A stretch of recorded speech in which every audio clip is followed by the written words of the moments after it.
Hey guys, MUT back here for another video, guys. Welcome back to an episode of my daily sniping series. Today, guys, we're going to talk about the bidding system in Madden 18. And what do I like about it? Do I hate it? What do I think about it? So, the bidding system is changed from previous years. Obviously, it's not changed from last year, but it's changed from years before last.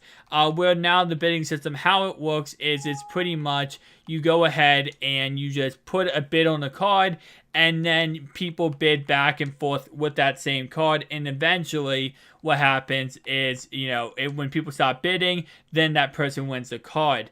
Now, with that in mind, it is kind of glitchy for the fact that sometimes, if multiple people put a card or bid on a card at once, it will not let everyone bid on that same card, obviously. But sometimes it does glitch, and then that card will expire, and your bid never got in, so you don't get that card at all, which does truly suck. And as we get a nice little snipe right there, not bad at all. It does kind of suck. Could you lose out on that card? Now, with that in mind, I do think the bidding system, I definitely do think you should try it out and try to get some bids on some cards, because I've gotten cards before that go for like 20, 30K. I've gotten them for like 10K, because eventually what happens, I feel like, is some people just give up on the bid and they just walk away. And if enough people do, you end up winning that card for very cheap. Now, it's not always that happens. Like some cards, I've been in bidding wars back and forth for like almost an hour because someone is bidding with me and they aren't going to give up.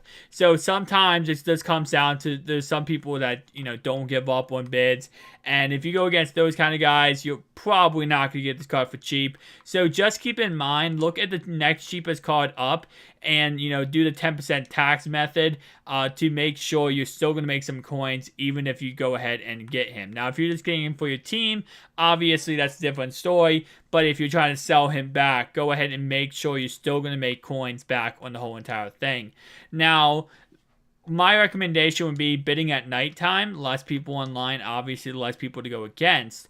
Now, sometimes I do see what people do is they'll throw a bid out on a card that goes for nothing. So, for example, if a card's up 100 coins bid and, whatever the buy it now price is, sometimes they'll just throw, bid up on that card at, like, nighttime, during the night, so that people, when they just, that card will expire, and they'll get the card for very, very cheap, and then they can either make some coins back or they can sell the card back. So with that in mind, that is a method to do where you can actually just get a card for very cheap, because no one else, there's not much competition looking for that card.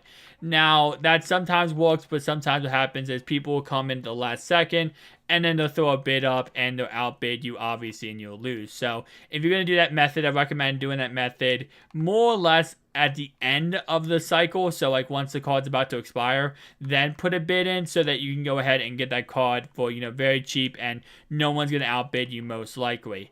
Now, obviously, not many people use the bidding system, and again, the reason why is because it takes a long time to do the bids. Some bids, again, can take up to an hour. Some bids can take up to 10 seconds. It all depends on how many people are going after that card, how highly sought after is that card. Now, with that in mind, guys, tell me down below if you actually do use the bidding system, and what's your best bid card that you actually won. Anyway, guys, thanks so much for watching, and I'll see you guys in the next one. Peace out.